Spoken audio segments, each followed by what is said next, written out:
जय हिंद दोस्तों। आज ये स्टेनो डिक्टेशन श्रृंखला का चौथा डिक्टेशन है। अगर आपको इस डिक्टेशन सीरीज से कुछ बेनिफिट हो रहा है तो हमें लाइक और कमेंट करके बताएं कि आपको कितनी हेल्प हो रही है, और अपने दोस्तों को भी शेयर कीजिए जो एसएससी स्टेनो की तैयारी कर रहे हैं। आइए लिखते हैं डिक्टेशन। स्टार्ट। महोदय, इस समय यहाँ अभी जितने भी भाषण हुए हैं उनसे एक बात बड़ी स्पष्ट हो जाती है कि कुछ बातों के संबंध में सारे सदन के अंदर एक मत है।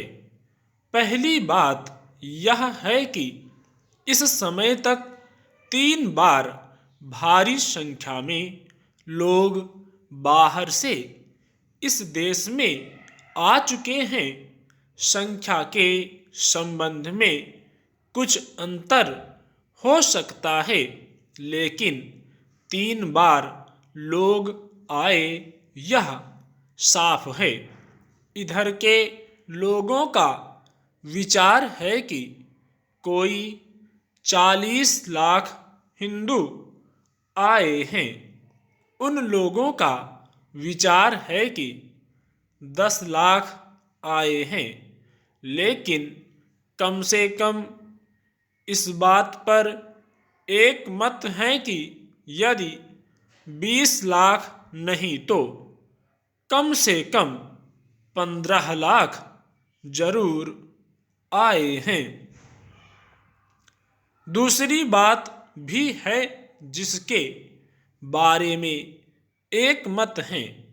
हमारे प्रधानमंत्री महोदय ने कहा कि वहाँ हिंदुओं की स्थिति संतोषजनक है।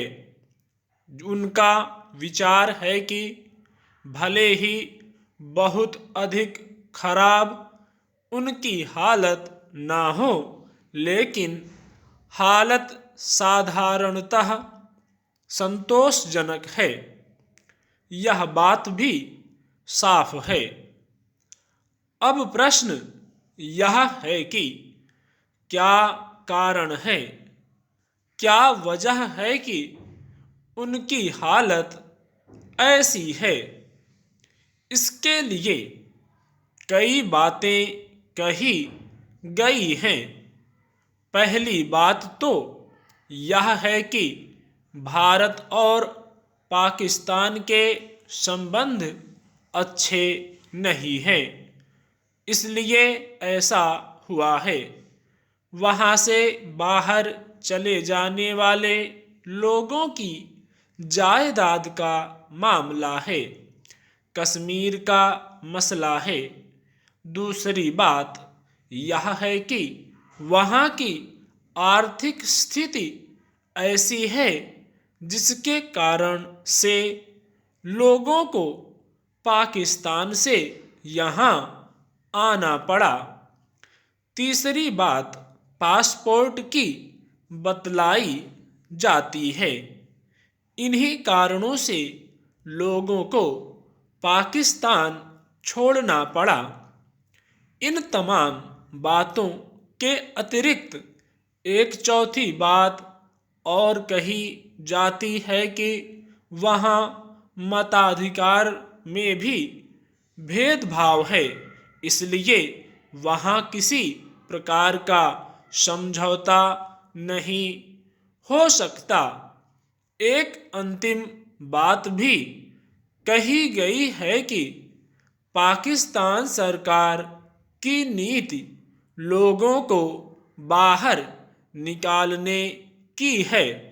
ऐसी ऐसी बातें कही जाती हैं। जहाँ तक पहली 4 बातों का संबंध है, वहाँ तक तो सबका मत एक है, परंतु अंतिम बात के संबंध में लोगों में मतभेद हो सकता है। पाकिस्तान सरकार इस बात को सही नहीं मानती है। दूसरी बात और कही जाती है, वह हमारी जिम्मेदारी की बात है।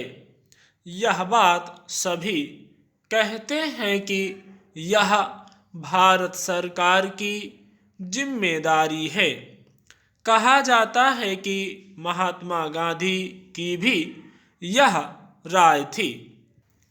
मैं आपके सामने एक और महत्वपूर्ण बात पेश करना चाहता हूँ।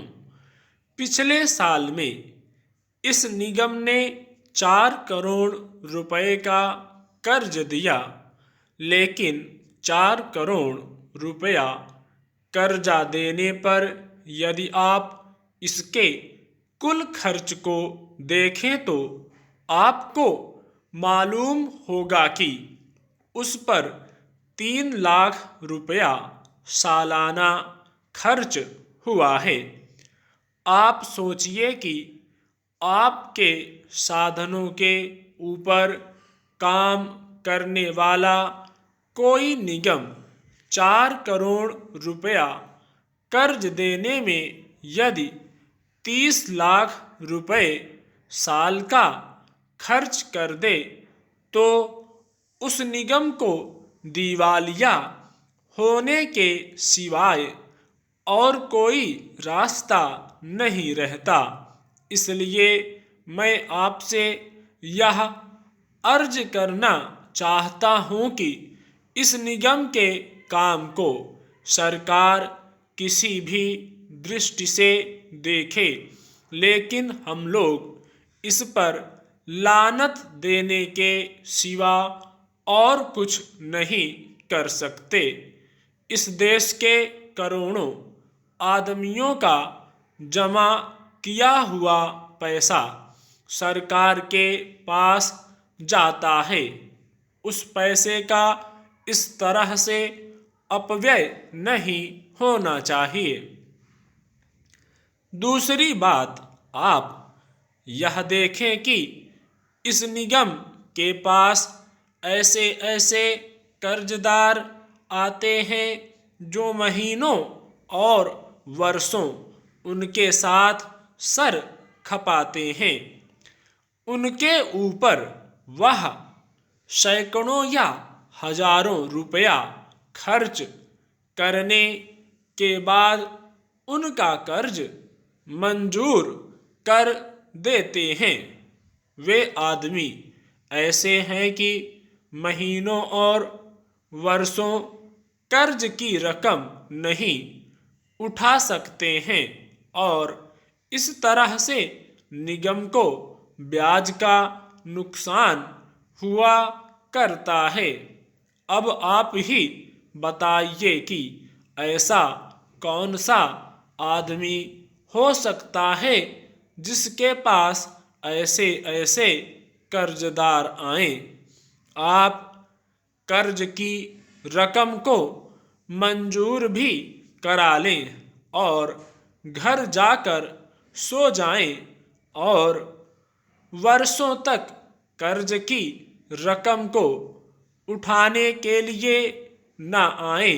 यदि सरकार चाहती है कि इसका काम ठीक तरीके से चले और इसको नई नई पूंजी दी जाए, तो मेरी सरकार से प्रार्थना है कि वह देखने की कोशिश करे कि निगम ठीक तरह से अपनी जिम्मेदारी निभाए। कारखाने के मालिकों के लिए देश भर में पूंजी लगाने के लिए यह निगम है। कश्मीर से लेकर कन्याकुमारी तक और असम से लेकर गुजरात तक इस देश में सैकड़ों कारखाने के मालिक काम करते हैं। यह निगम उनको कर्जा देता है, लेकिन क्या इसके पास कोई ऐसी मशीनरी है कि वह देख सके कि जिन कारखाने के मालिकों को इतने पैसे कर्ज दिया है उन्होंने उसको उचित तौर पर व्यय किया है या नहीं। स्टॉप।